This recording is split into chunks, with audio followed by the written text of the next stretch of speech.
Bom, Mauro, segundo informação do jornalista Germán Garcia Grova, do canal argentino TYC Sports, o Everton executou cláusula de compra e vai pagar 112 milhões ao Flamengo pelo Alcaraz.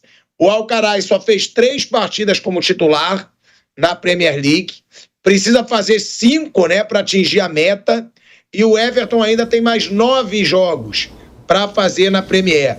Você mesmo tinha trazido aqui, né, de acordo com a nossa pauta, que tinha a possibilidade do Alcaraz não atingir a meta de jogos para o Everton tentar pechinchar um valor menor ao Flamengo. Mas parece que não é o que vai acontecer, né, Mauro? E outra, o Flamengo pagou 110 milhões e 600 mil, deve vender por 112 milhões, ainda deve fazer um pouquinho de dinheiro e economizar uma fortuna que gastaria com salários com ele, né? De acordo com o Globo, o Flamengo economizou 100 milhões em salários até o fim de 2029. Isso é o que o jornalista argentino publicou ontem, mas até ontem o Flamengo não recebeu nenhum comunicado do Everton. Pode até ser verdade, mas eu não vejo nenhum sentido nisso. Por que o Everton vai antecipar uma negociação se ele tem ainda 9 jogos, se escalar o cara mais 3 vezes como titular, ele é obrigado a comprar, e se o cara se machuca? Se o cara tiver uma lesão? Me pareceu estranha essa informação.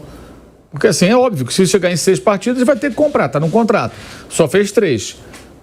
Se ele for escalado, ele tem que ser titular em 6 jogos da Premier League. Se ele for escalado mais vezes, ele vai atingir a meta, ele daí obrigatoriamente tem que comprar. Mas o Everton tem o fair play financeiro, ele pegou emprestado por isso, inclusive. Ele não pode fechar negócio agora, só quando terminar a temporada, de acordo com o que está estabelecido em contrato.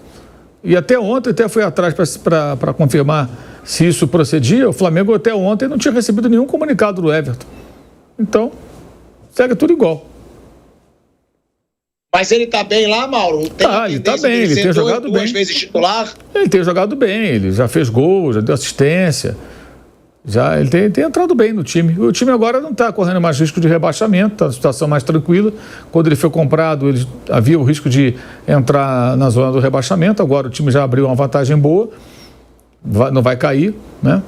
A situação agora é mais tranquila, o dono é novo, mudaram de dono, o clube tem muitos problemas financeiros, mas o jogador deve ser contratado. O Flamengo desconfia que o Everton vá tentar, de repente, pechinchar, que o Everton possa não escalar 6 vezes para tentar uma redução do valor.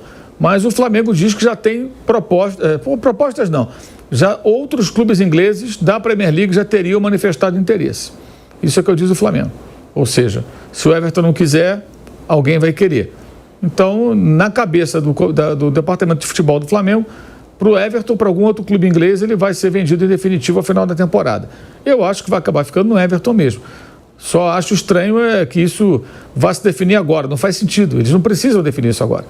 Não tem o menor cabimento. Por que eles vão definir agora? Eles vão definir no final da temporada. Se o jogador não tiver nenhum problema, tiver tudo ok, né? Cumprindo a meta, obrigatoriamente vai ter que comprar. Se não bater a meta dos 6 jogos, eles também podem chegar para o Flamengo falando, eu vou comprar assim mesmo e tal, o Flamengo vai vender e a vida segue. Bom, sobre economizar salário, assim, o jogador não está jogando, né? Aí você está economizando, mas não está contando com o cara, né? Enfim. Tem um assunto também que eu vou querer escutar o Raí sobre esse problema do futebol brasileiro, mas não tem como eu não passar a palavra antes para o Mauro, porque ele sempre foi o grande defensor, né, disso. Que é o fair play financeiro. Por que eu digo isso? Porque hoje, quando eu vi essa notícia, eu já lembrei do Mauro, que ele sempre fala isso aqui no programa. A Leila Pereira, ela deu uma entrevista, né? Ela deu uma entrevista aqui, deu hoje, uma entrevista, onde ela disse o seguinte, tá? Sobre fair play financeiro. Ela deu uma cutucada nos clubes rivais.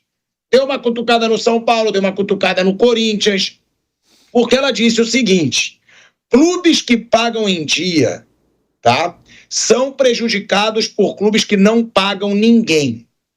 Isso é uma pauta extremamente importante. Não é o gramado sintético, que é outra pauta. Não é. Não é o gramado que cria o desequilíbrio nas competições. É a falta do fair play. Sei que é difícil, porque alguns clubes devedores não vão querer, claro. Ninguém fala que não quer, mas ninguém decide, entendeu? A forma de não fazer é ficar enrolando, mas vamos continuar lutando porque a gente não desiste, disse a Leila Pereira. Mauro, é uma situação que você sempre falou aqui no programa e é nitidamente um ataque da Leila aos seus rivais. Não só de São Paulo, claro, todos, mas principalmente o Corinthians, que é o rival, e o São Paulo, que estão endividados assumidamente e continuam contratando. Corinthians contratou o Depay, o Carrilho, o São Paulo contratou o Oscar, tem o Santos que contratou o Neymar, né, que são os rivais diretos ali do Palmeiras em São Paulo. Mas também tem o Vasco, também tem o próprio Fluminense, também tem o Cruzeiro, mas que agora virou SAF. Você sempre falou disso aqui. Você acha que a Leila vai encampar sozinha essa batalha? E outra, você acha que ela tem como vencer com tanto clube devedor e que vai querer evitar o fair play financeiro no Brasil? Não, acho que ela não vai ficar sozinha. Ela vai ter apoio de alguns clubes que também têm motivos para apoiar o fair play financeiro. Só discordo quando fala, não é o gramado. O gramado sintético é outra discussão. Uma discussão não anula a outra. Então não tem nada a ver o fair play financeiro com o gramado sintético. O piso sintético é uma discussão técnica, talvez médica, científica, enfim. O fair play financeiro é uma discussão de gestão, de finanças, né? Eu acho que sozinha não, mas ela vai ter apoio, acho que de alguns clubes que vão ter interesse. Os clubes que estão organizados, Flamengo, o Fortaleza, o Atlético Paranaense, embora tenha caído para a Série B, mais um ou outro aí que a gente pode lembrar, esses clubes, o Bahia, que eu acho que a Massaf está bem estruturada, né? Talvez tenha interesse nisso, no fair play financeiro, para disciplinar as coisas do futebol brasileiro, né? O Cuiabá, que foi rebaixado, certamente gostaria, porque ele está aí com dinheiro para receber de grandes clubes que não pagam. Mas acho que sozinha não. Agora depende, né? Se vai levar adiante, se vai... E essa é uma das pautas. Ela e outros poderiam ter colocado. Olha, eu voto em você, Edinaldo. Mas olha, você tem na sua gaveta aí há anos um projeto de fair play financeiro feito pelo César Grafietti e que não sai da gaveta. Você se compromete a colocar isso em prática? Vamos revisá-lo? Vamos pedir uma atualização, César? César, atualiza, né?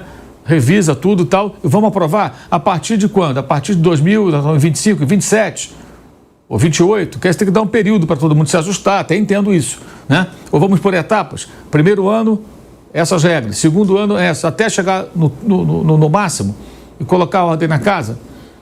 Ela poderia ter feito isso antes da eleição, né? E ter procurado alguns clubes para...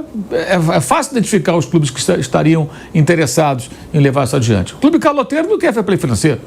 Agora, os clubes que estão mais estruturados ou caminham nessa direção, certamente gostariam que fosse assim. Mas acho que essa oportunidade foi perdida. Ela foi uma das presidentes que votaram no Edinaldo sem... quando eu falo de pedir uma contrapartida, não estou falando em barganha, politicagem, não. Estou falando uma pauta de reivindicações. Você é o candidato? Olha, o que você vai fazer por isso, isso, isso? Você compromete a fazer isso aqui? Está aqui a lista. Nós clubes entendemos que isso aqui é importante para o futebol brasileiro. Você se compromete, ou um clube mesmo, sozinho. Eu quero fair play financeiro. Você se compromete a colocar em prática? Se você se comprometer a colocar em prática, eu voto em você. E tornar isso público. Mas tinha que ser antes da eleição. Antes da eleição. Para pelo menos causar algum constrangimento para o candidato em questão. Sabe, o cara tem que falar, não vou colocar. Putz, o cara é contra o fair play financeiro, esse é o presidente da CBF. Sabe, criar uma situação de desconforto para ele ter que fazer alguma coisa. Agora já elegeu. Então não adianta muita coisa, acho que não adianta mais nada. Agora já passou. Agora foi embora. E assim segue, né? Aliás, um detalhe. 2 ônibus de torcedores do Coritiba vieram aqui para São Paulo. Ele falou, tem jogo do Coxa? Aqui não tem jogo. Sabe onde eles estão? Em frente à sede da empresa, que é dona da SAF do Coritiba. Fazendo protestos com faixas, com cartazes, estão lá protestando. Saíram lá do Paraná, vieram até aqui, estão em frente à sede da empresa, que é dona da SAF do Coritiba, protestando. Dizendo que é o pior SAF do Brasil É sempre bom frisar isso para os ingênuos que acham que a SAF é a solução para tudo, né? Tá lá o Vasco também, com a sua SAF também encalacrada, e, entre outras aí. Algumas que de repente tiveram sucesso, hoje são um mistério, né, do que vai acontecer.